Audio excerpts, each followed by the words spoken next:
good people don't smoke marijuana. I've known Larry for a long time. Quiet, numbskulls, I'm broadcasting. The medical marijuana. The medical marijuana.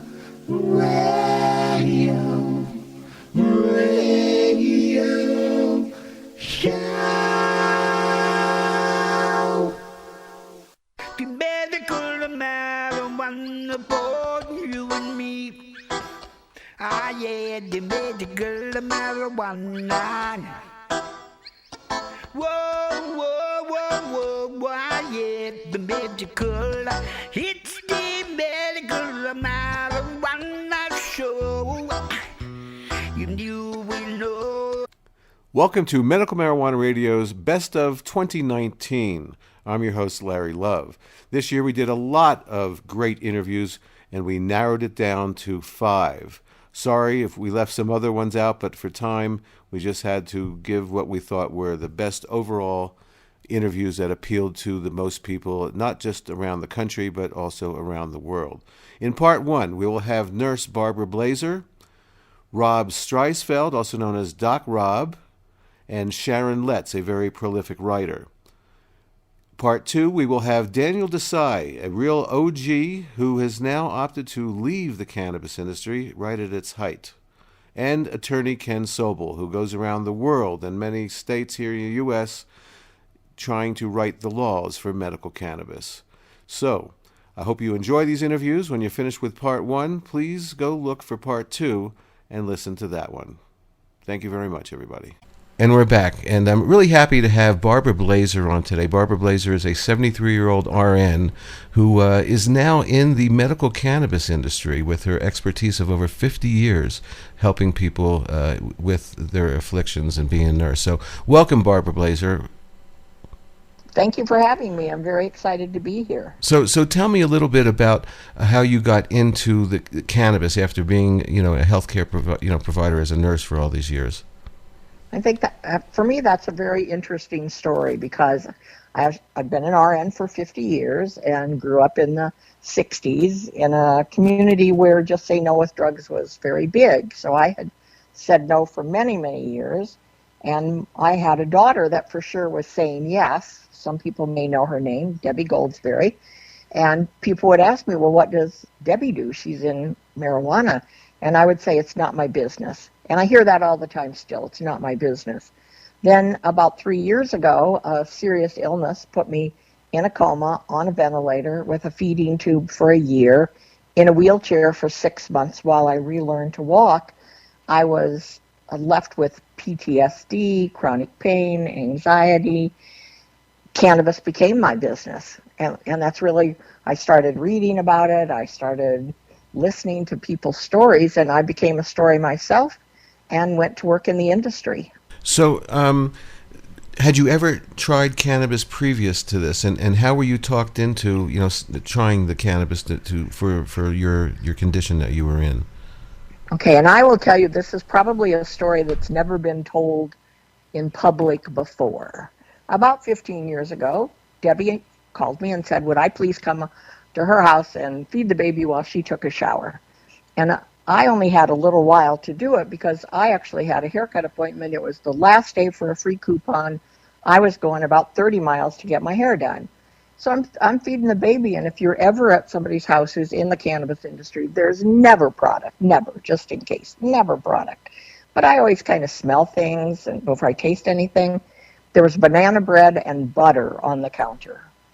The whole time I fed this baby, I ate banana bread and butter.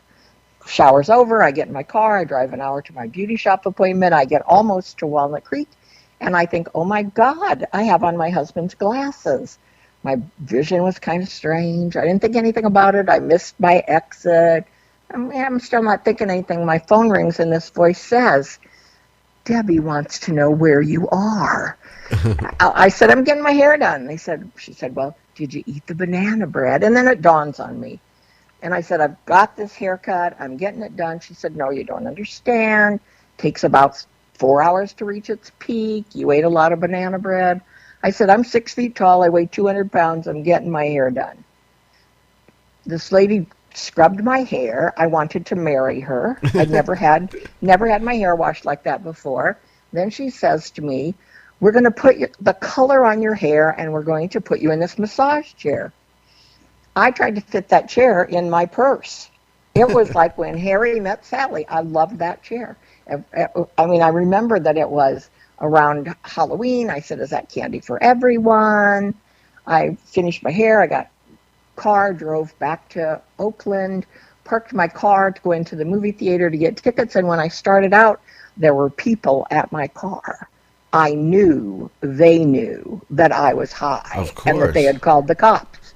Of course. I waited in the theater for 3 hours before I left the theater.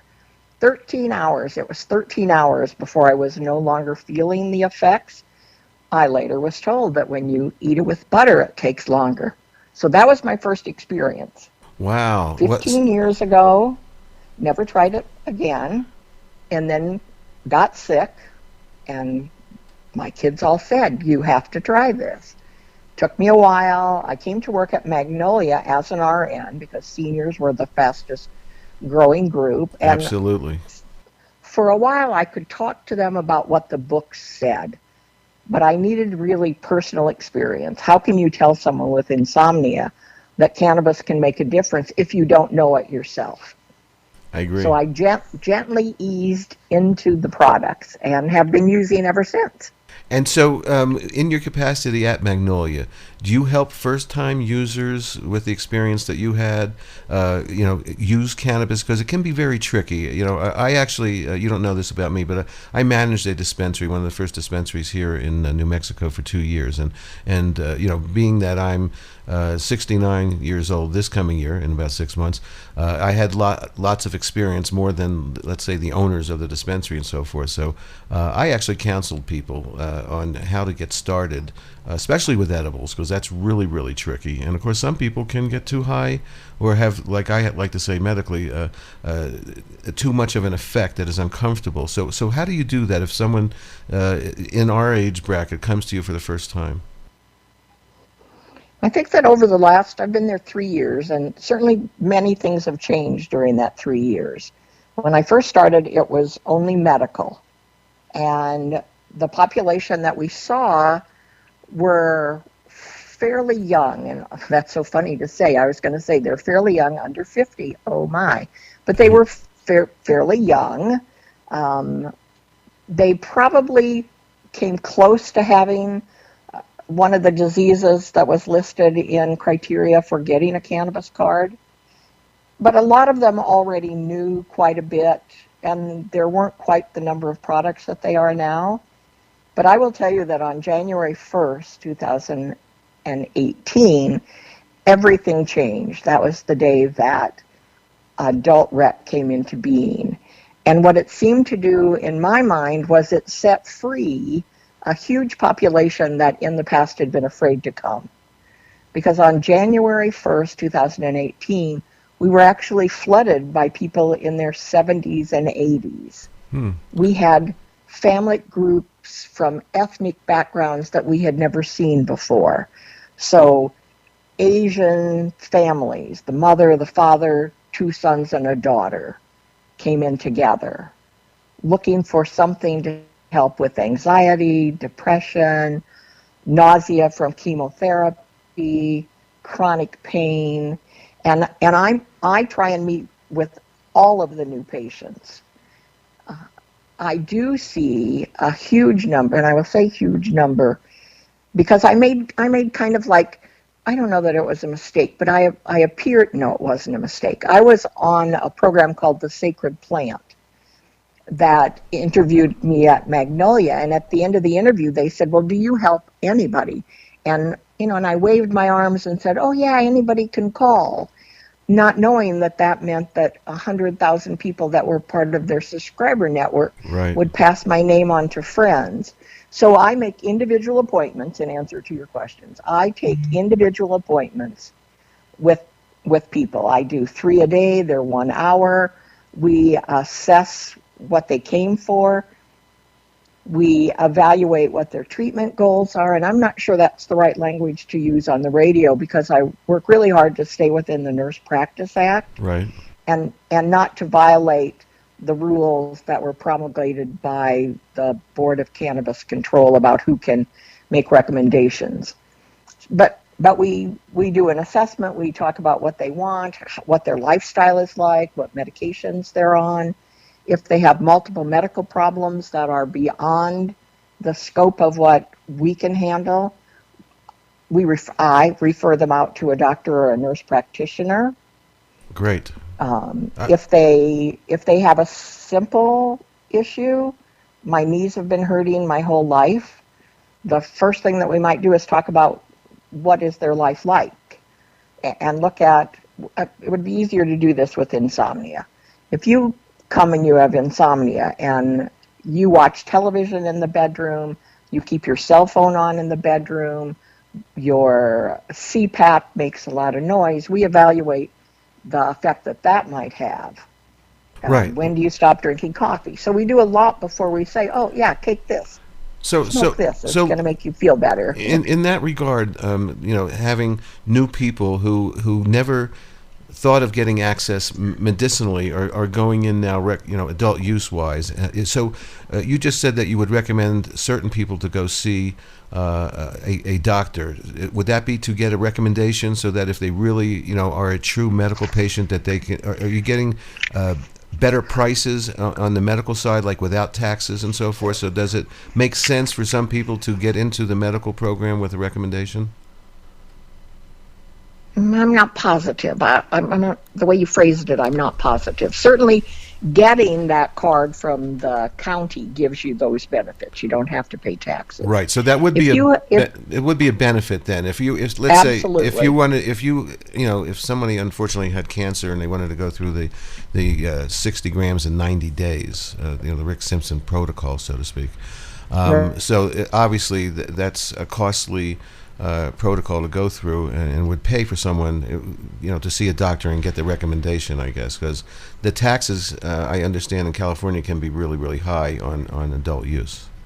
Absolutely. Yeah. And the new rules were posted, and we understood that we could save tax money by paying about $100 to get that card. We tried to figure out how much we had spent in the last year and then decide whether it was a cost benefit, because $100 for some of our elderly patients is a significant amount of money. Absolutely.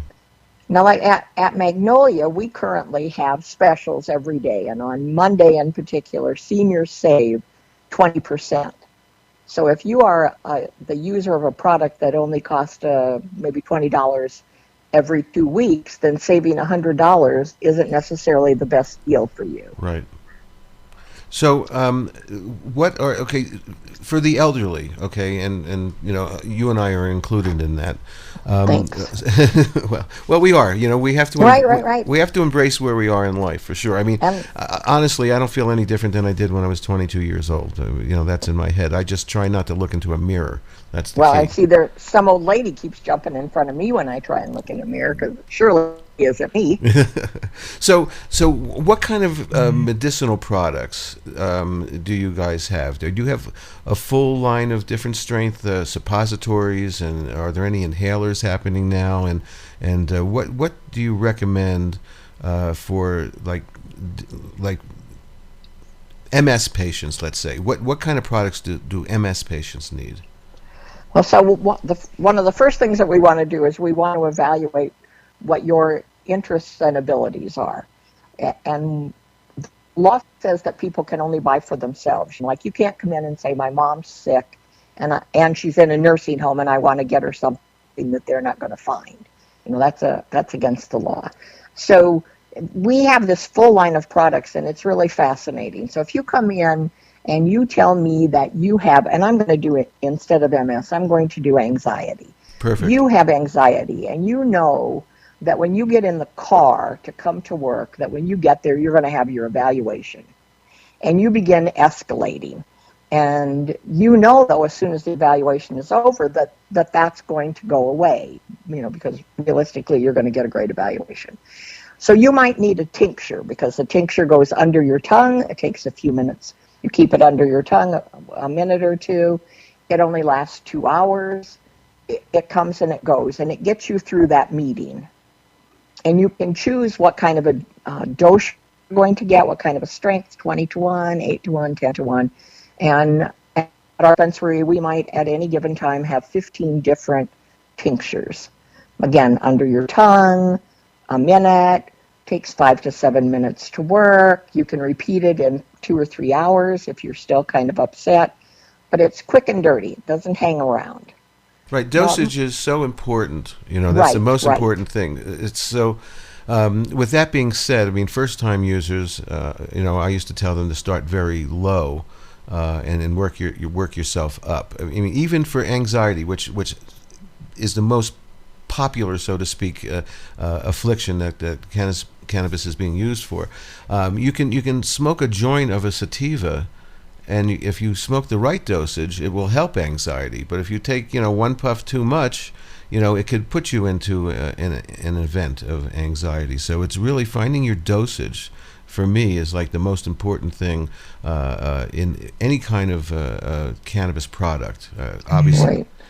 Obviously, edibles are really. You had that experience with. By the way, did you get to use the coupon on your haircut? I did, and my hair was gorgeous. I hope you have a picture of that day. So yeah, dosage is really, really important. So as far as topicals are concerned, okay, do you have like a different line of like CBD topicals as well as THC, Rich? Yes. I want to go back. Maybe we should have started where you left off. We always tell people start low and go slow. And that's what you alluded to. If I take too much, I can't take that back. So start low, go slow. And as an RN, I can't recommend any kind of a dose. But the common belief is that if you start with 1 drop and then double it, 2 drops, 3 drops, 4 drops, for almost anything that you're treating. So for topicals and for edibles in particular, start low and go slow. And if I could give a tip that I've read now over and over, one of the things that makes you high, first of all, it's only THC. One of the things that makes you high can be the terpenes as well as the THC. Right. So there are terpenes that are antagonistic to that high in black pepper and in lemons. Exactly. So if you're a new user, you should have a lemon grated, the rind, put it in a baggie, keep it in your freezer, and when you're going to try that dose, you've got that to kind of back you up. Or a CBD-rich tincture does that. Absolutely. The CBD will help equalize the effect of THC. Now I've told this story before, but you haven't heard it. I know about the black pepper thing, and Neil Young, the rock star, he's talked about it as well. And so I made a new batch of oil, and I was testing it before I finished it up and so forth, and I was too high. I had too much of an effect, and even at 60-something years old, with all the experience I had, I said, what, black pepper, let me go downstairs. And I went downstairs and I opened up the black peppercorn bottle and I sniffed it like you're supposed to. Breathe in that aroma. Well, for me, as you know, people have different effects from cannabis. Mm-hmm. I had the opposite effect. It actually gave me a huge rush. Wow. And I ended up with my face in the carpet. As a really experienced person. So there are some rescue remedies that are out there. I had someone on the show a couple of years ago. They had a product out of Washington State that was specifically made to help people combat a bad effect from an edible. I think it had CBD in it and some other stuff. So I think it's a good idea for people, to have a rescue remedy around if they're trying edible, especially for the first time. Right, that's a cautionary tale, because people will say, I've been using cannabis my whole life, this isn't going to do anything, and then 2 hours later, they're drooling and scared, and you got to be really careful. Yeah. I always recommend don't try anything new unless it's on the weekend, or you're not going to plan to get in your car and drive away. You just have to be careful. Totally agree. Years ago when I was a kid, I never left the house without bringing a joint with me. But now, as a smarter, older person, I don't like driving when I'm high from cannabis. Now, impairment, of course, is a whole different story, and with legalization of cannabis, a lot of states are setting an arbitrary limit, DUI limit of 5 nanograms per milliliter of blood. Is that what it is in California? Do you know?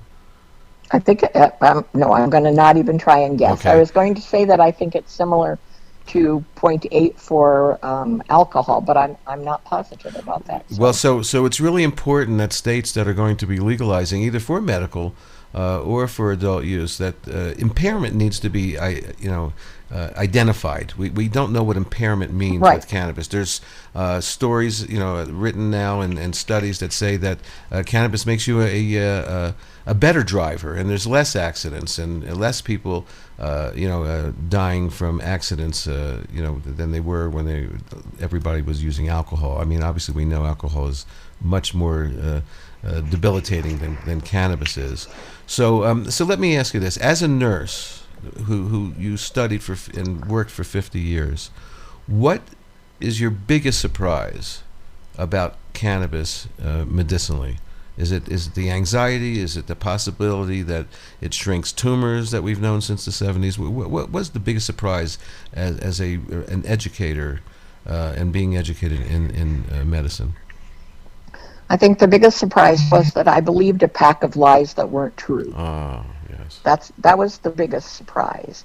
And then a lot of the information that floats around in the outside world about the devil that makes cannabis, how untrue they are, and the fact that there is anecdotal information that shows successful treatment, that it isn't taken as seriously as a study that only had 3 people in it that said that it made them uncomfortable, it made them paranoid. I have to tell you that I see people up into their 90s that, in particular women, come to the dispensaries with their caregivers, and their hair is done and their makeup's perfect and their nails are done, and they want to be able to play mahjong with their friends, but the pain in their hand makes that difficult. And I know that a topical, which you asked about, can successfully treat that arthritis, localized, can be treated with a cannabis topical that doesn't get you high, that doesn't make you smell bad, that you don't have to worry about somebody at the grocery store stigmatizing you as a cannabis user, and can change your lives. I mean, I think for me that's the big thing, because I see people week after week after week. If you come to Magnolia, one of the things that I think we're famous for are the hugs that we give. And when I took the job, Debbie told me, you can't hug anybody, and there are the cameras. And so for a long time I hid from the cameras because I hug everybody.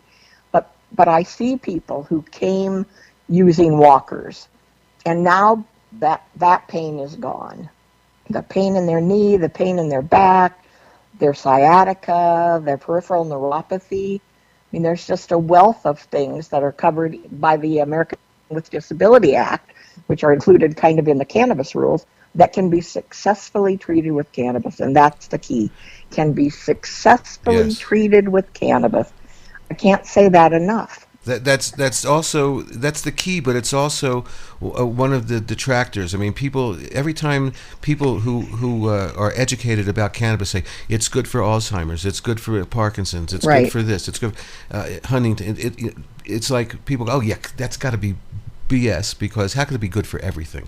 But it actually really is, and the prohibition that we've lived through for the last 80 years, when the pharmacopoeia is up until maybe 1947 or something, listed cannabis in there as being a great medicine for epilepsy, which for hundreds of years people were using tinctures and so forth for epilepsy. So the fact that it is good for so much, I think, really made some people non-believers. They just thought we were BSing them. But it's amazing when I see new studies about how cannabis could possibly be the next diabetes medicine and Alzheimer's medicine, and it's just so incredible as we discover the different terpenes and what they do, and the different cannabinoids like THCV and CBG and CBN.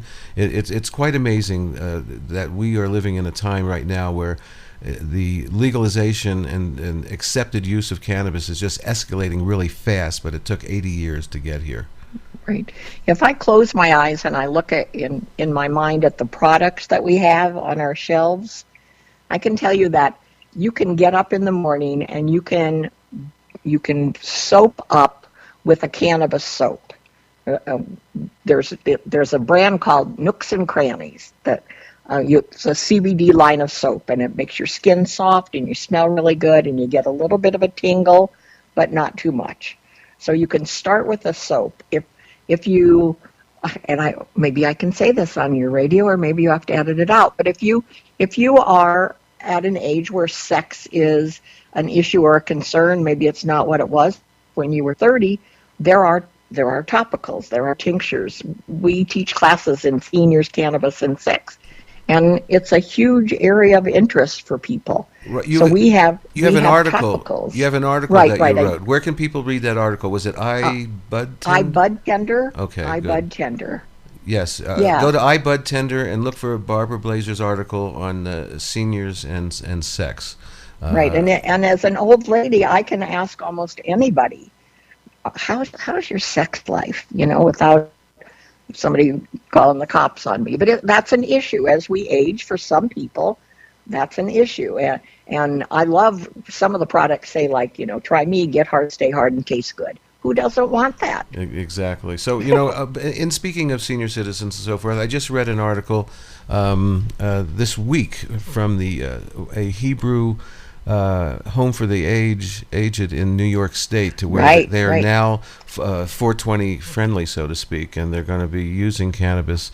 I think that's a wave of the future for sure. I think there's going to be 420 senior homes and centers and so forth. It's just so exciting, because I've seen many seniors really do well using cannabis. Before we go, do you also have products for pets, or is that not allowed? We do. Yet? Okay, great. No, we do. We have a line called Vet. I believe it's Vet MD. There's tons of products. You have to be really careful with them. You got to know what your pet weighs. But yes, they're very successful. Our dog was scared to death of gunfire and fireworks, and our community thrives on that. And we medicated our pup. Yeah. Yeah. There's actually something for almost everything. I've seen amazing results personally with friends of mine who are using not only CBD, but some THC with CBD for their pets. Just they were lethargic, they were like ready to really pass away, and then all of a sudden they became like little puppies again. And it's an amazing thing to see, and the future is just really. I wait for the next results. I wait for Sue Sicily's results to come out on the PTSD study that she's doing. But are you going to the nurses' conference coming up? Absolutely. I'm speaking on a panel on senior issues. Fabulous. And that's coming up in San Diego, I believe, this weekend. Am I correct? It starts on the 28th and goes until the 2nd. It's the Cannabis Nurse Network Conference.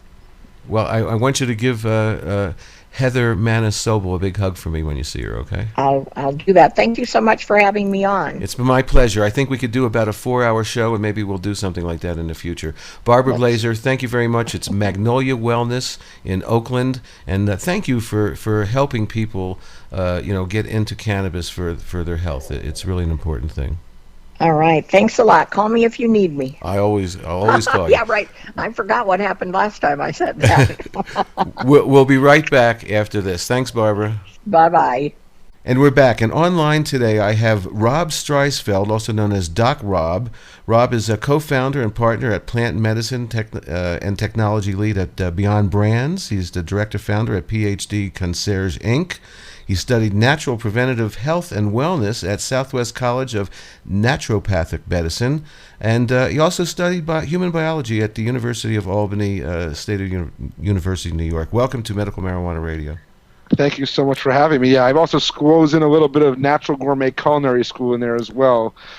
just talking about how food can heal and using all plant-based foods to promote health and better living. Okay, so speaking about that, and I'll get into that as well, but I did see your post today about your book called The Cannabis Conundrum. While others blow smoke, these experts start to clear the air. This is it's a paperback, and I guess it's also a Kindle on Amazon. So tell me, what's the smoke that's being blown up, or what do you call it? And then who are the experts that are going to clean that air? Oh no, it's a lot of misinformation, as you know. This has been an ongoing conversation of the cause of prohibition, the end of prohibition. So I just wanted to put a book out there that let people understand there's a lot of different perspectives, a lot of different aspects of this industry to at least consider. So the Cannabis Conundrum is a collection of, in this version is some industry experts, influencers, and advocates. I've got an attorney, got an investment banker, got a cannabis advocate that travels around the country, teaching about hemp. We've got different aspects of the industry all writing a different chapter, a nonprofit manager. So the idea was to create this foundation of a story, that different perspectives be shined out there. And then we have if you go to thecannabisconundrum.com, it's going to be a series. So there's another one's going to be only doctors, scientists, and health professionals and researchers. And another one's only going to be caregivers, patients, and the loved ones that are impacted. Then another one's just going to be from the international perspective, from different aspects outside the U.S. market. And then another one's going to be, which is really important to me, women in the industry. All the different leaders, that are the women-led companies and movers and shakers. So it's just a matter. This is such an amazing industry to be a part of, and I just like to use my voice and my tools as a platform and a way to promote others as much as not just myself. Sure. So in consideration of this book that you put together in this upcoming series, so what is the biggest conundrum that you talk about in there? What is the smoke that's being blown up our tushes, and what's the biggest one that you feel needs to be dispelled, so to speak? Well, I'm biased because of my background and my experiences, but I would say that the theme that I got the most was purely in the definition and description of cannabis, meaning that what is marijuana, how does it differ, what is hemp, how is that different from, in quotes, cannabis as a whole. I think that was the most foundational and also most frequent question or concern or conundrum that kept hitting is, what do we call it? How do we define it? And this has been something that's in my career has repeated itself. As a naturopathic doctor, there are naturopathic physicians that go to 4-year medical schools and have on-hand training supervised by other doctors, and then there's ones that get a naturopathic degree with an online course. And so how do you tell people, and they both use the same ND letters after their name, so how do people know? It's not about good or bad, right or wrong. We're not talking about better or worse. We're just talking about how do you define this so the conversation, everyone's on the same level, same page. And that's really was one of the interesting things I found in this first book, putting this together. So as a naturopathic doctor, when did the naturopaths start to learn about the endocannabinoid system? How many years ago? I think that it was pretty much not dependent on the healthcare system. I think it was the cannabis industry as a whole that pushed the endocannabinoid system context into the light. I've been going to research conferences for many years, International Society of Cannabinoid Research, and ICRS. They are amazing. They have all over the world, and I think the researchers, the scientists, may have been understanding the endocannabinoid system even before it hit the actual physicians themselves, or they became aware of it. I would say maybe depends on what state you're in. I think California, the Northwest, some of the more hands-on with cannabis, those physicians got to understand or learn about the phytocannabinoids, the endocannabinoid system ahead of anyone else. And now it's starting to spread like wildfire throughout colleges and medical universities around the country, which is great. Right, and there's other people that have some books out also on the endocannabinoid system. Regina Nelson is one. I know Regina. Michelle Ross is another. There's some wonderful people out there that are trying to educate the masses who always were taught during our prohibition, which is still going on, that we're going to burn out our brain cells by smoking pot. But isn't that one of the greatest things is that it's actually being proven that it doesn't burn our brain cells, but actually creates neurogenesis and can rebuild our brain cells. I mean, cannabis could be the Alzheimer's treatment for the future. It's getting very exciting as the studies come in from all kinds of different places. Yeah, it's definitely part of the solution. And, we had mentioned this before we started the show. I'm from originally the Catskills in New York, which is where Woodstock happened in 1969. And my father rode his chopper in there, had a blast. 1969 Woodstock Festival was very dear to my whole community because that was what they went through. And now coming into this summer is the 50th anniversary, and we're excited for it. But I'm looking at my father, who's in that 69, 70-year-old range, and I'm like, time, if you haven't already, it's time for you to revisit your cannabis days. And I mean in a very positive way, because as you get older, we're seeing more and more benefit, not harm, to handling stress and helping you with sleep and managing your pain, and of course even potentially with Alzheimer's and memory and that. So I think it's quite amazing that the cannabis plant is coming back in full swing. And I've always been a believer in plant medicine as a whole, and I think that cannabis, when combined with many other healing herbs and plants, as well as, of course, dietary change and exercise, all the good stuff that we know, it's going to be changing our society for the better. We call it a gateway herb, basically a gateway to better living, not a gateway to more harmful drugs. Absolutely. I've always said, I've been doing this show for 10 years now. I've said that it's a gateway out of other harder drugs. Oh, yeah. And of course, Clint Werner, I think is his name. He's got a book out about that, A Gateway to Health, I think. I mean, so it's coming around. Of course, educating is really the most important thing, because we've had such a bad stigma over the last 80 years unnecessarily, and people have suffered terribly because of the Schedule I and the Controlled Substance Act of 1970 or whatever it was.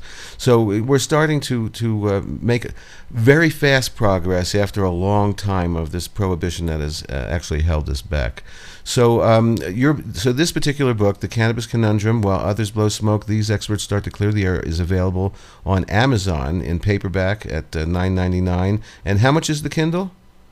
Well, it's on Barnes & Noble's site, Amazon site, but right now the ebook is for 99 cents. Wow. And I really wanted that because it's really, again, about educating the masses, whether it be a doctor, whether it be an investor, whether it be a patient, you name it. I'm a medical director of some dispensaries in Arizona. We try to promote better training for staff at the dispensary level, beneficial information to patients and caregivers. This is a key component, and I think next week I'm heading out to, or this coming week already, Natural Products Expo West, which is the largest natural products, vitamins, healthy foods, conference in the world, basically. And there's a whole day hemp CBD summit that I'm on one of the panels, and it's a great opportunity to talk to that market.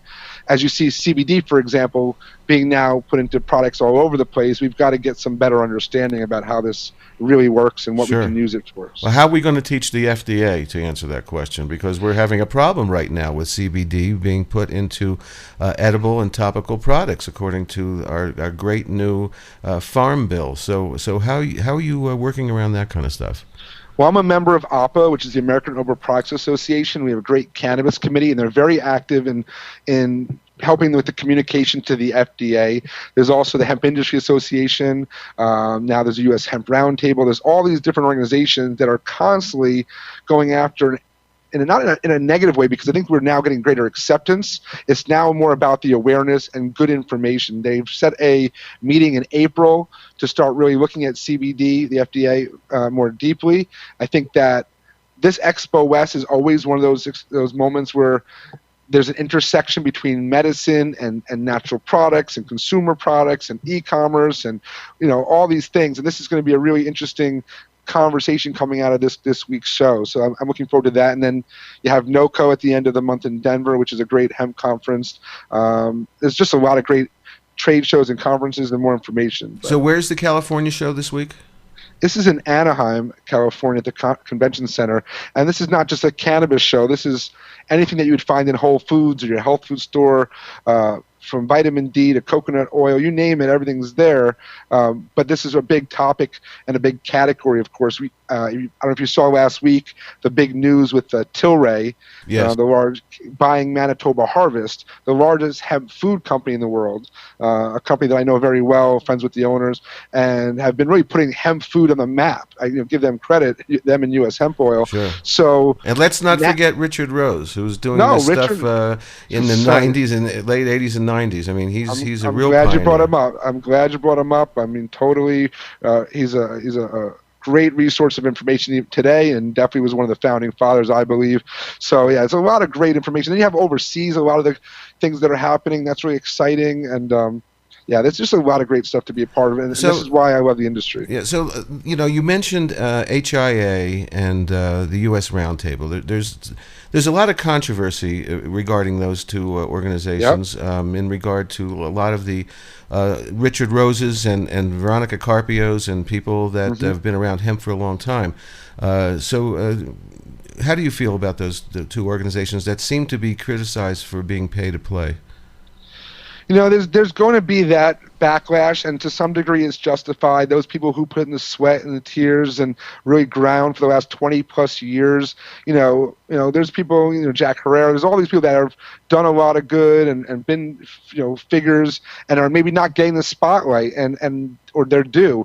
And I'm not to say that that's justified, but there's also a need always in this emerging type of market to find some common ground, some organization, and that's and that's something that whether you agree with all the possibilities and all the principles of these groups, they're organizing and they're creating solid messaging, and this is what makes change on the governmental level. You can complain and moan, but there's a process and a bunch of hierarchy and hoops to jump through and lobbies to deal with and competition and different industries, and this is not fun, and we'd love to have it just, believe me, I'm one of those guys that want everyone to be able to grow their own and free the plant, but also at the same time set in some really responsible regulations so that we can have good manufacturing practices, good lab testing, good quality, consistent, safe medicines. This is a challenge, and this is going to be this is called the disruptive industry for a reason. They're going to disrupt on a lot of different levels.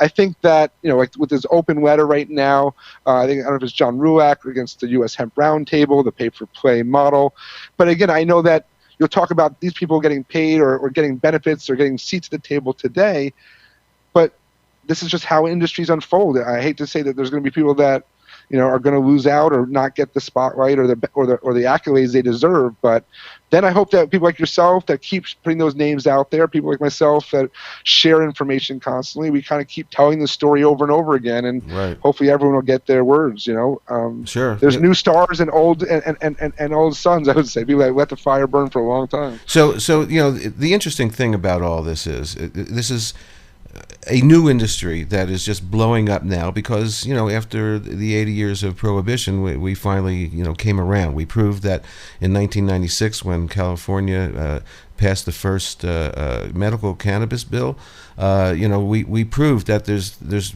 no harm and lots of good help for people in regard to using cannabis. So if we didn't have medical, we wouldn't have recreational, being voted on in many, many states right now. Even New Mexico has a couple of bills that they're trying to pass in the next few weeks to have adult use here. We've had medical for quite some time. So there's a lot of politics involved, and there's a lot of people. The cannabis industry is going up against two of the largest corporate industries in the world, and that is the pharmaceutical industry and the alcohol industry. These are industries that have been making billions and billions of dollars forever, and now. And don't forget big tobacco. I mean, they're not away. I mean, that's someone brought that up to me the other day. They're like, "Oh, would you do some consulting with these guys?" Because I do advising, consulting on all different levels of the industry, but they're from the tobacco world, and you're a naturopathic doctor. And I said, I have to say this, and I'm glad you brought that up. Competing industries. But tobacco, to me, is not as devilish as people make it out to be in my mind. When in different cultures, like let's say India, for example, they use tobacco, extract in toothpaste. There's been studies that show that fresh juice, tobacco leaves, and extract has been used topically treat cancer, basal cell carcinomas of the skin. So the alkaloids in there are beneficially used. I think the word of the day is industry.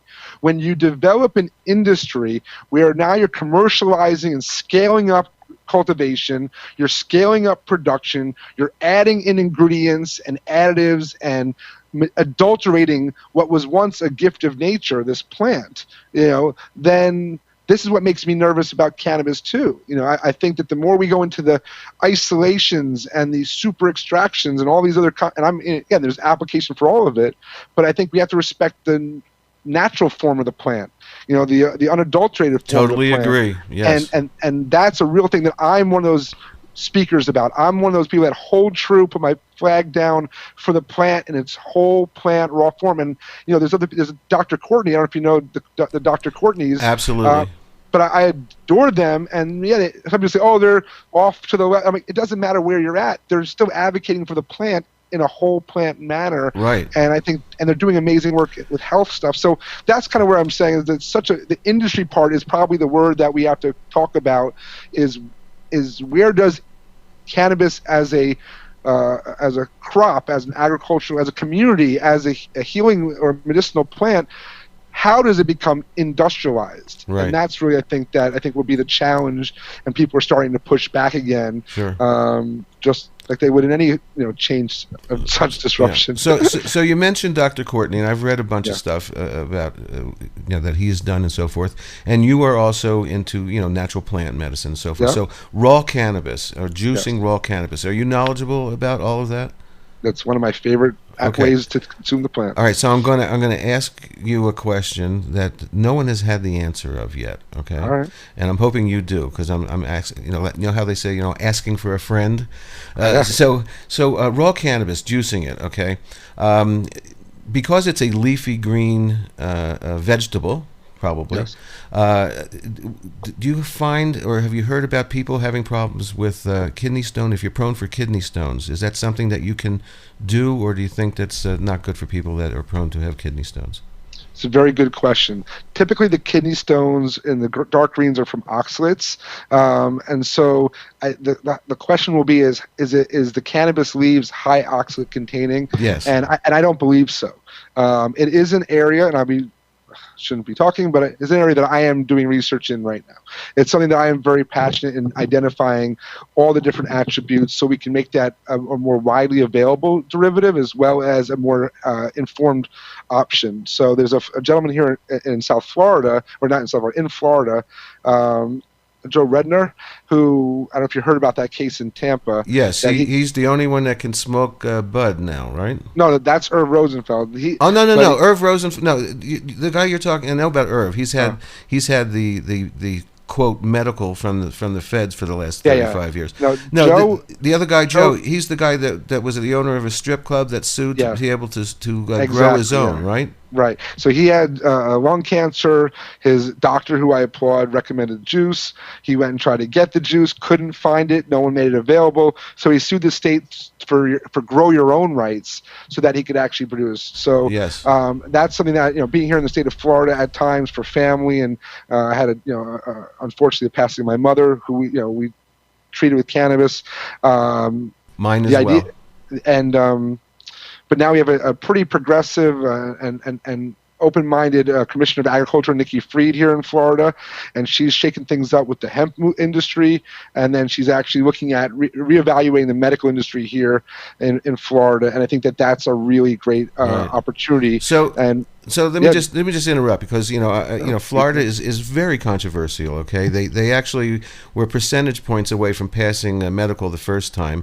Of course, they don't allow the smoking of bud. There's been a fight with the old and now the new governor, and the new governor seems to be on board with making it legal, and John Morgan and Gary Stein and all these guys are down there, fighting for the medical. Can you update us on what's happening with the fight to have bud available to smoke? Yeah, well, again, it's probably the two states that I do a lot of work in, or at least have focus on. Arizona and Florida have both had some very interesting legal battles of late. Florida, it does look, with the new Governor DeSantis, has pretty much made it clear that flour will be made available. Flour will be freed in the state of Florida.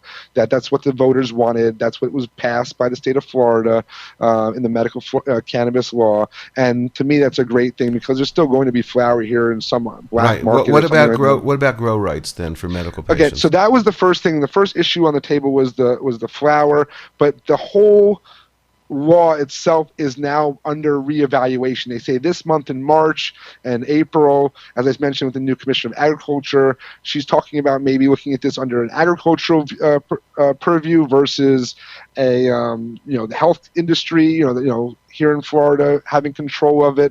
So I think that this is going to be a lot of shakeup over the next couple of months, and I'm feeling very optimistic for the state of Florida for both having access to flour, for having more openness and access to the plant in general, and then I believe in this state will be an adult use state, potentially even in 2020. So I think that this state, New York, a couple others, definitely see the trend. Now, going to Arizona real quick. Right, with the concentrate problem, right?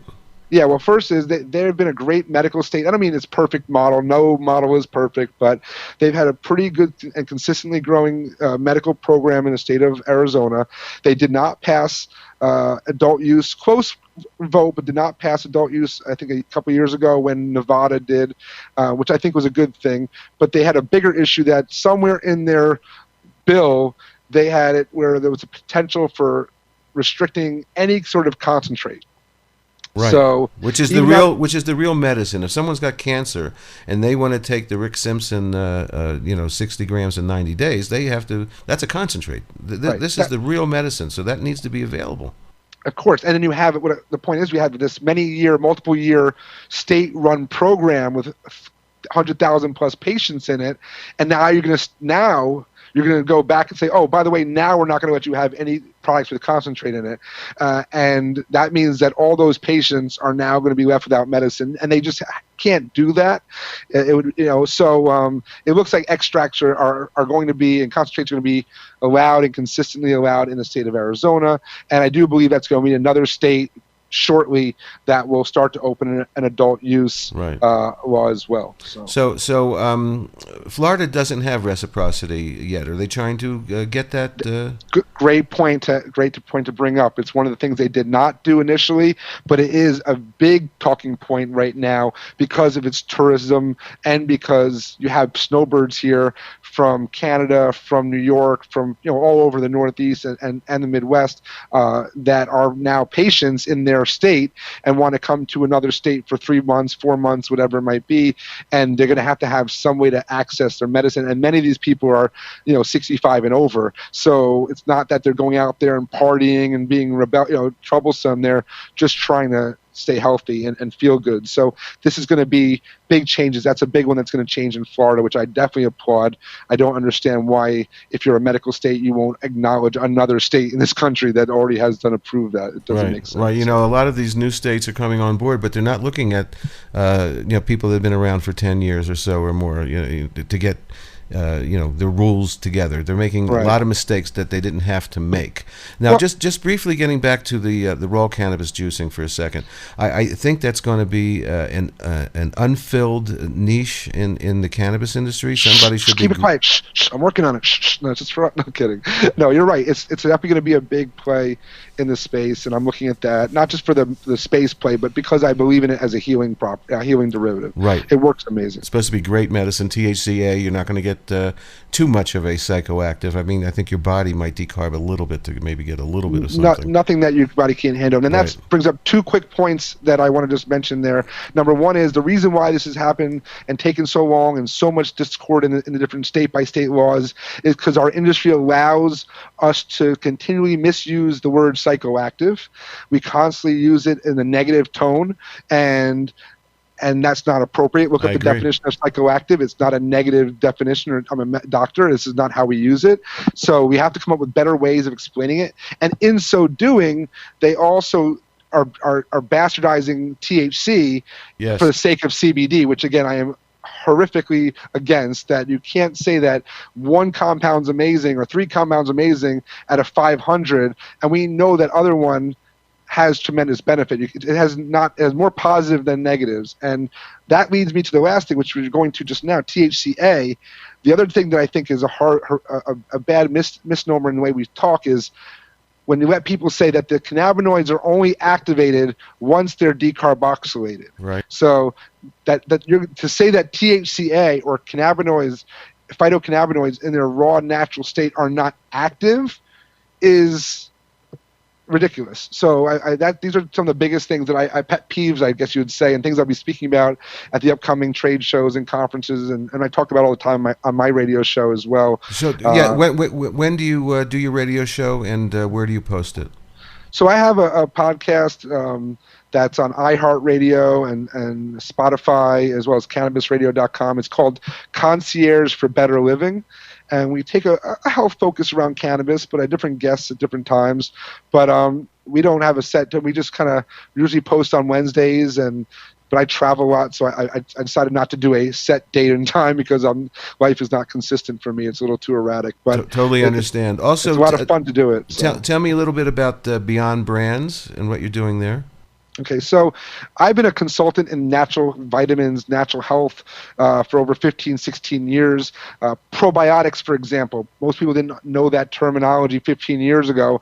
I was one of the educators going around the country teaching at the health food store level and the doctor's offices and all over the place what probiotics are. So fast forward, after all these years looking at different trends and different products and working in different companies, Beyond Brands is a bunch of my friends and from the industry, some new friends, but these are all superstars, industry veterans and successful entrepreneurs. And we formed an agency 3 years back that was designed to be more conscious, not just an agency to take your money and do your work, but to help to elevate our thoughts. We're a plant-based focused agency.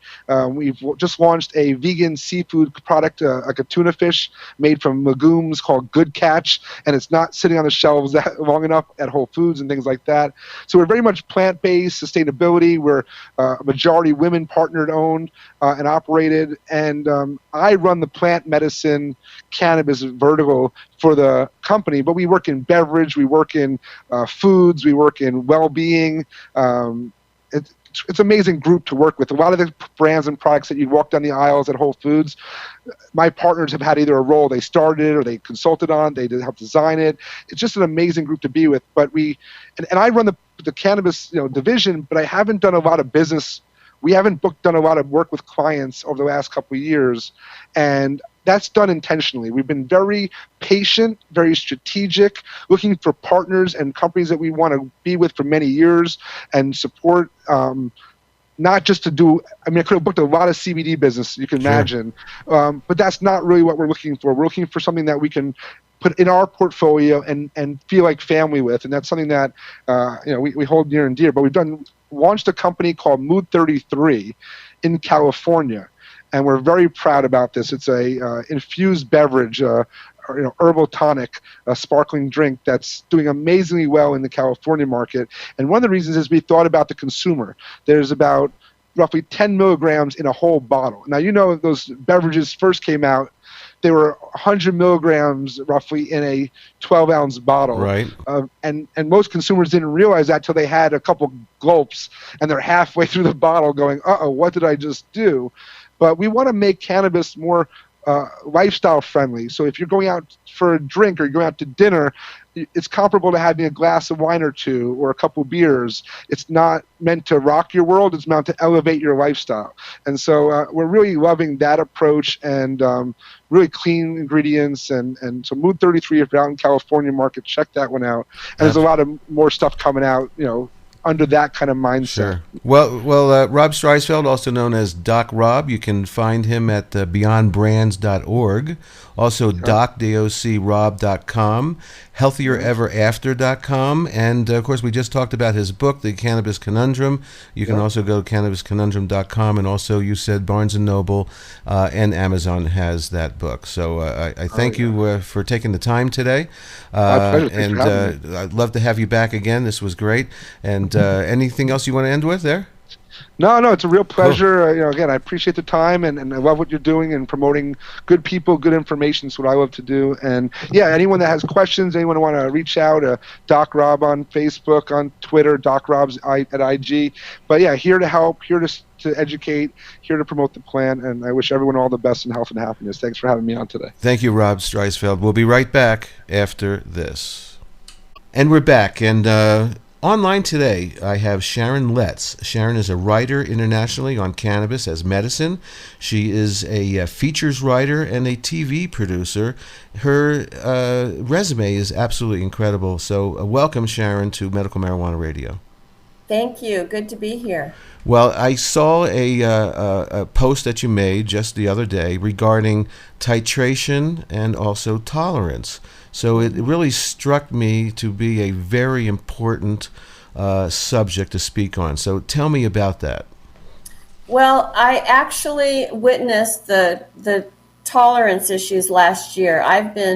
In 2012 of October, I was working in media in Humboldt County, and I presented with breast cancer. I was in mainstream media. I was brought up to produce a news show from Los Angeles.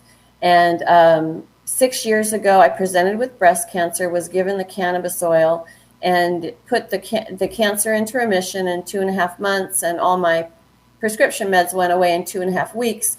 So because I already had a voice, I started writing about cannabis. But I've been on cannabis oil ever since. It's a maintenance that you have to do for life. And I have bragged about how I'm not sick for 5 years, up until the 5-year point, which was last year. I was bragging even on my blog about how I never get colds or flu. I don't, all kinds of things went away from me. And then last year, I started getting infections. I got low-grade fevers. I started getting 3 or 4 colds. The colds never last longer than 2 or 3 days because I up my ingesting and I do all these, plant-based medicines, and it really takes care of everything. But the fact that I kept getting them, and then I got a staph infection on my leg, 3 of them, those pussy-looking pimples that are quite serious that always lead to antibiotics. And so I started doing some research, and everything I read about tolerance was on pharmaceuticals. But I recalled years ago, when you take echinacea, years ago they said only take it for 2 weeks because then you'll get too used to it. It's just a little shot in the arm and it works. And so anyway, so I started studying the tolerance, and I started titrating down my cannabis use and adding other super plants or superfoods. So the first one I added was moringa. And moringa is a huge tree, and the leaves are a superfood or super plant, what I call it. Same benefits as cannabis without the THC, of course, but antioxidant, infection, all these things. So I started adding moringa to my protocols, and all the infections stopped. And this last year, I've been fine again. So let me just jump in for a second, okay? Yeah. I just want people to, titrating, of course, is a real medical term that nurses and doctors know about. But so explain to me, it's really about how you're dosing yourself, right? Yes. So the thing is, if you are say, when you first had a glass of wine or alcohol in your life, you're wasted, right? Half a glass and you're so tipsy. So, you drink a few more and this goes on for a few weeks and you get used to it. And then you're able to drink a couple glasses. It's the same thing. So if you are, if you first start smoking and smoke too much, you're not used to that THC. Your body does not have a tolerance to high THC. And that's a lot of problem that a lot of these newbies go through, especially the people coming into the space wanting to use cannabis as a remedy. They're put off by the THC, which is understandable. So you have to start in very small doses. Now, this is called titrating up. And when you do the cannabis oil for cancer treatments, that's what, if you're taking it orally, you start with the size of a half a grain of rice. It's very small because it's a very strong concentrate. So this is titrating up to get used to the effects. So in the same principle, you have to titrate back down. If you are smoking, doing bong rips all day long, on my blog I write about this, SharonLetz.com, and under Sharon blogs. If you're doing bong hits all day long and you're getting so used to it, you're not really feeling those euphoric effects. You're not really feeling the medicinal effects any longer. Your body is tolerant. So what I suggest to people is, and especially with dabs, too, same thing. If you have to, if you're going from the joint to the bong to the dabs because you're getting tolerant of it and you're not getting those same effects that you like, it means you probably have to titrate down a bit, because also it's not cost effective. Dabs are expensive. Flower is expensive. It's not cost effective to just keep smoking and dabbing more and more. Right. So I suggest only 10 to 15 milligrams of activated THC in a medible 3-4 times a day, and you will not need to smoke so much. You will save money in the long run. And if you're a medical patient, that ingesting works wonders. When you smoke, you only get a fraction of that medicine. And when you do a bong, a lot of that medicine goes, a lot of the beneficial compounds go into the water of the bong. The dabs are a different story. That's an amazing concentrate to do, and it helps a lot of people for a lot of things. But again, if you're doing too much, it's not cost effective. So you need to titrate down and then, get back to normal. Sure. Let me ask you this. I'm sorry to interrupt, but Go in ahead. talking about dabs, I'm not the biggest dab fan, so to speak. Okay. I can change your mind on that. Okay, yeah, I'd like to. I have talked to people, and I hear that it's really great for people that are in extreme pain and so forth. But it seems to me that there's so much wasted medicine that everything you blow out of your mouth and goes up into the air again is expensive and is wasted. So is there a better way to take a dab hit to where you're not wasting so much? No, actually no. But to turn you around on dabs, this was my experience. So about 5-6 years ago, I can't remember. I was up in Seattle covering prior to legalization, and I was talking to a dab maker, and he said, I said the same thing. Actually, at that time, I was kind of going, God, it's kind of like crack. Aren't they like crackheads? It's just kind of weird to me. I couldn't wrap my head around this strong concentrate. And he said that a friend of his had a stroke, was in a wheelchair with a helmet, and just from smoking dabs, he came out of it. So they are highly beneficial in many ways. And, and the pain factor, too, when you smoke, it helps with everything else. When you smoke, it raises the efficacy of everything else you're doing up to 30%.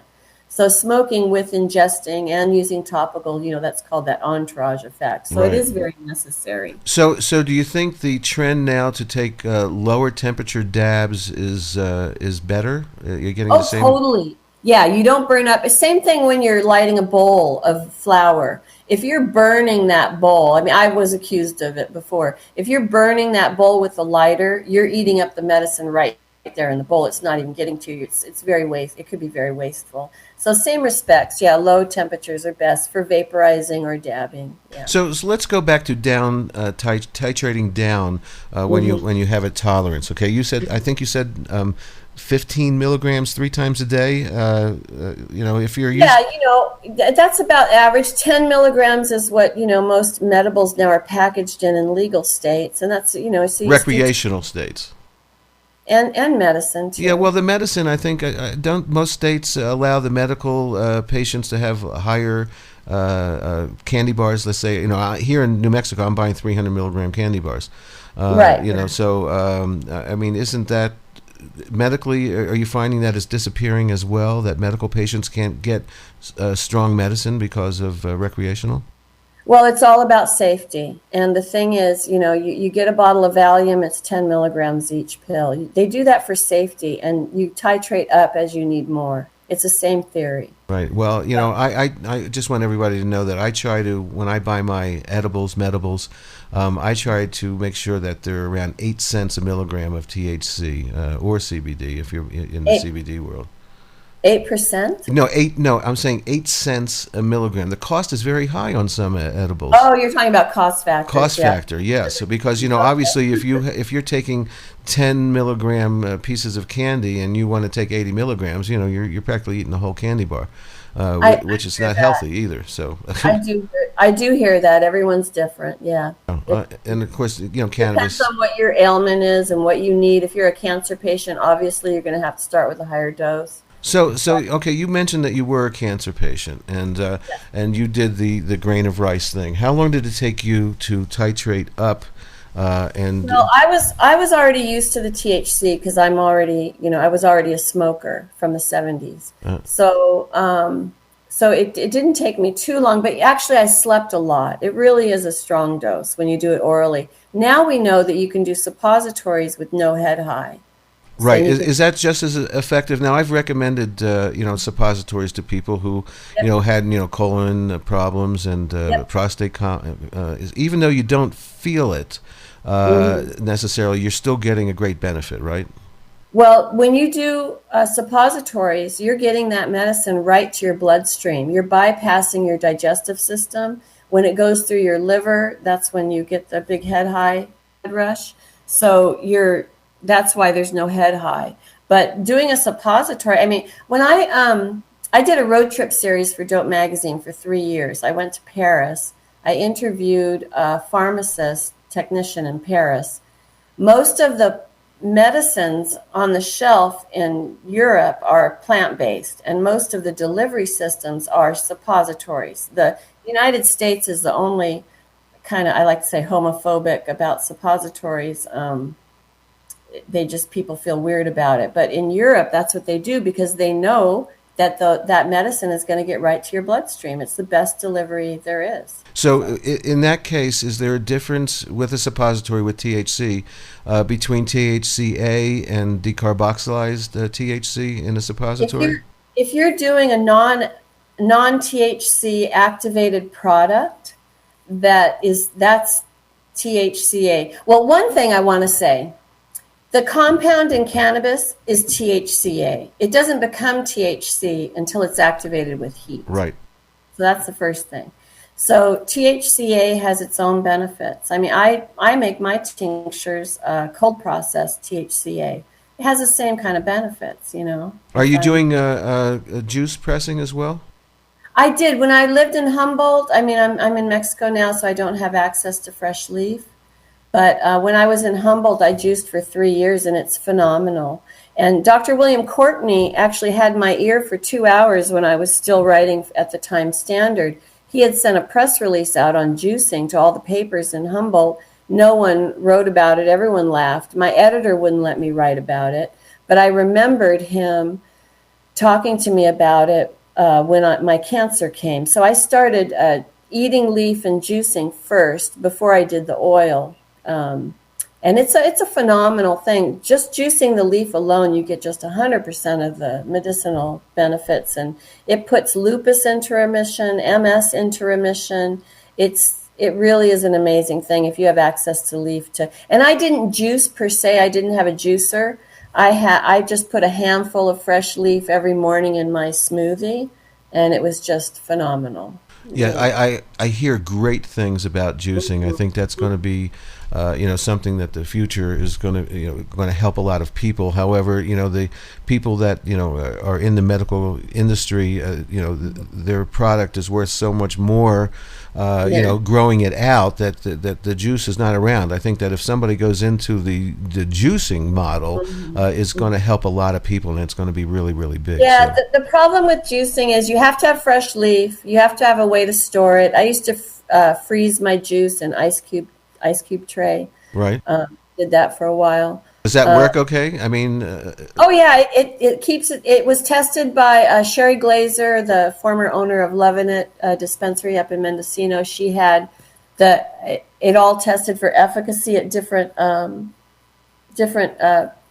frozen a shelf life and all that, and it maintains its efficacy. Yeah. Now, I just want to go back again to tolerance, because I've hit that point, where I started off, I could handle very easily a 50 milligram edible or tincture for years and years and years, and then now I'm up to about 80. But there was a time when I was having like a sciatica problem, and I really was hitting the oil hard, and I was, and I was going up to 120, and then all of a sudden, even 120 wasn't doing anything for me. So because you're getting used to it, and that's a lot of money you're spending on that stuff. So luckily, I'm a licensed medical cannabis grower. I can pay, I can grow my own. I can make my own oil like you do. So for me, that's not really a problem. Although you go through a lot of oil. It could be a problem down the road. You could, even at 80 milligrams, whatever, you could build a tolerance to the point where it's not helping with your issues anymore. Right. That's exactly why it's important. That's exactly what happened to me. Now, what I did was I stopped taking oil for, I think, about 4 or 5 days. Okay, once I hit that 120 and nothing, I wasn't feeling better or anything. But I was smoking bud during that period of time. And 4 or 5 days later, I went back to the oil, and then boom, I was back, and for a long period of time still. So now you're saying to you can still take oil, but maybe do it like break it up 3 times a day. You said, I think 15 milligrams a day. That helps. It depends on how much you need for what. It depends on your ailment, but the average person can do the 10, 15 milligrams 3 to 4 hours a day or whatever. You have to find your own dose. It's plants are very proactive. Right, 3 or 4 times a day, you're saying.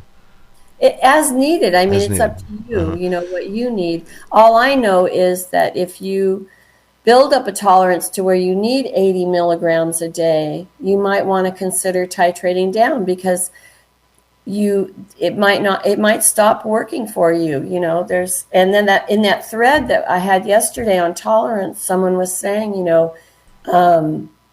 the neurons, I don't know, there was something about neurons or blockage or something, and you need to, but the thing is, they were also talking about going cold turkey.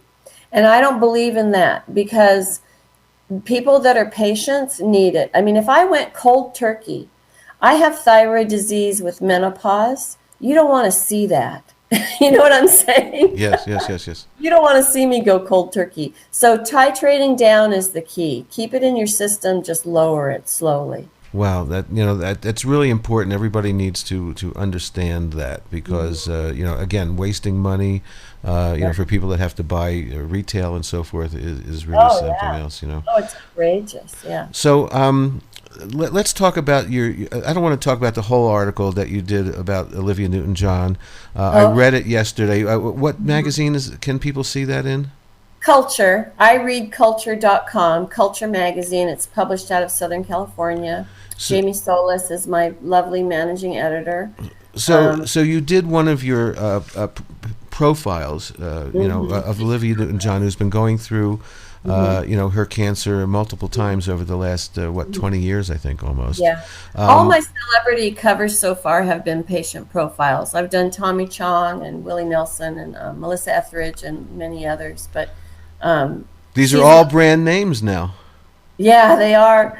But Olivia is my favorite to date so far, because her husband John Easterling has been a herbalist for more than 30 years, and he is an alchemist, really. He's an apothecary. He makes all her oil. And in this story, I shared, it's one of the few times I've ever shared my byline with anyone, because he worked with me on this story to get it right. And he shares his formulations, her protocols. It's really quite amazing, because the reason I wanted to do her story is because every time she was interviewed in mainstream media, the two of them are just her alone. They don't know how to ask the questions. They didn't know how to ask her about the cannabis use. And everything I read on it said she was only using it for pain. So initially I was concerned that she was only using it for pain, because I know that, it creates apoptosis and it kills cancer cells. So I really wanted to get to the bottom of it. And then when I was interviewing them, and they're just like so nice, they're best friends. They're like the nicest people, down to earth, wonderful. And when I was interviewing them, John said, Sharon, I've talked about apoptosis. I've talked about cancer cell death. I've talked about all of it. And they won't repeat it. They wouldn't, interview them on it. They didn't know how to ask, So it's a remarkable feature in that it details her protocols and what they're doing. And this is her third bout with it. And a lot of people, like Tommy Chong, when his came back the second time, he thought I had bad oil. That's why it came back. But in Tommy's case, he started in Dancing with the Stars, which is a 6-month process with Right. pre-production and everything. And in his mind, he said, I'm gonna let him know that I'm not addicted to weed, and I'm gonna stop all my cannabis use during this time. Now we know the better example would have been to say, you know what, I take cannabis oil every night to keep my cancer away, and I'm still able to dance, right? But he didn't do that. He's just stopped it altogether. And then he never went back to maintenance, and that's why it came back. So same thing happened with Olivia. The second time her cancer showed up in 2013, she and John were together, and he did the cannabis oil plus other plants from the Amazon, as you'll read in the story, because his history is with the Amazon rainforest and the medicinal plants there. And so the reason it came back the third time is kind of coincidence. It's kind of similar to Tommy's story. She started her residency in Vegas, and she slacked on her maintenance, and that's why it came back again. So maintenance is important. I believe that's very, very important because you read a lot about people who even have stage 4 and it goes into remission. Okay, and of course you probably get a little euphoric just from that happening after going through something like that. So after, let's say you go through that 60 grams in 90 days protocol that Rick Simpson talks about all these years. That's the one I did. And did it take you 60 days, by the way, to go through? It was 2.5 months it was gone. It's usually gone less than the 90 days. But if you're doing it orally, you need that much time to step up to get used to the THC. Okay, now the maintenance dose is what I want to know about. When you're taking so much, when you build yourself up to 1 gram a day, which is 1,000 milligrams of THC, and whatever other cannabinoids are in there, where do you start with? How do you figure out a maintenance dose? Well, I was told it's the size of a grain of rice. So you really go way back down after the cancer goes away and just take a little bit at a time. And I'm concerned for myself personally right now because it has been 6 years and I am concerned about tolerance. I did add the moringa. I added guanabana. Chamomile is also an antioxidant. So I keep a lot of plants in my system, not just cannabis, because I am concerned about it coming back and tolerance. But it's a very low dose you have to take for maintenance. So can I ask how much your low dose is for maintenance? I'm not sure. I'm a kitchen apothecary. I make the batches in my rice cooker. I mix coconut oil in them and put them in caps. I do the same exact thing. I make coconut oil. I think coconut oil is a great way to go. And how do you decarb your product before you? So let me finish this train of thought, though, if I may. Please. So the caps I take are multi-purpose because I have thyroid disease with menopause. It's not just to keep the cancer away. It's my sleeping pill. Because the first night I took the oil, I didn't need a sleeping pill, and I haven't taken one since. I haven't taken any pharma in 6 years. So I need the cannabis oil in my system at night to sleep, to keep all my thyroid symptoms at bay, which can be up to 85 symptoms that come and go. It's quite devastating. And then menopause has up to 35 symptoms, and that's all hormonal. And so I take it for many reasons. And I added chamomile 3 years ago after finding a study on depression. And so I take the chamomile also for the hormonal depression, which antidepressants don't touch. So there's a lot of reasons. But I make my caps a little bit strong so I can get to sleep. Well, I do the same thing, by the way, and my formula is quite crazy. I take 10 grams of decarboxylized oil, and I mix it into 30 milliliters of hard coconut oil, and then heat it up to maybe 165 to blend it together, and then it goes into a tincture bottle. So with the math, when I know I have my oil tested, so let's say it's 70% THC. I do the math and divide it, by the tincture drops and all that, and so like I can put like 5 drops. So each drop is probably like 7 or 8 milligrams of THC. One drop. So I can titrate anything, and it's just so easy to calculate what the dose is that you're taking, and then of course I put them in capsules as well. So Sharon Letts, I thank you for your expertise today. Is there anything else you'd like to get across before we go? We still have a few minutes if you need it. I'm developing shows for television, intelligent shows for television on cannabis as remedy. Those are my projects right now in the works. I wrote a book called Cannaopolis about a town in Northern California, and I'm shopping that as a TV show. So if everyone can just put good jujus out for me for my television projects, that would be nice. And when it comes off of Schedule 1, I'm ready. But, until it comes off Schedule 1, we won't see intelligent things on TV. So the book that you're talking about, is that available right now? Yeah, Cannaopolis, you can find it on Amazon. There's also another book called Humboldt Stories that was a 2016 Tokyo Awards winner. I've taken characters from both of those books and put them into the TV series. So you can buy them as ebooks and read them online. They're pretty good. They're all based on fact from my time in Humboldt County. And my purpose in writing the stories was to put a face on the farmer, because these are the people in Northern California that started the cannabis industry, and they're now suffering because a lot of them can't come into compliance. So I really hope one day Cannaopolis can be made to tell that story. Absolutely. Well, again, Sharon Letts, that's Letts. People, you can see her on Facebook and probably write her and ask her a question. Instagram. I'm on Instagram and Twitter. I love Instagram. I'm on there a lot more than Facebook. But Great. Well, Sharon, thank you for your time today. I think it's very important what you're doing, and you're very prolific as a writer, and people need to check you out. So thanks again, and I appreciate all your expertise. Thank you, and blessings. Blessings to you as well. We'll be right back after this. For the interviews with Daniel Desai and Ken Sobel, please go to Part 2 of Medical Marijuana Radio's Best of 2019. Thanks for listening.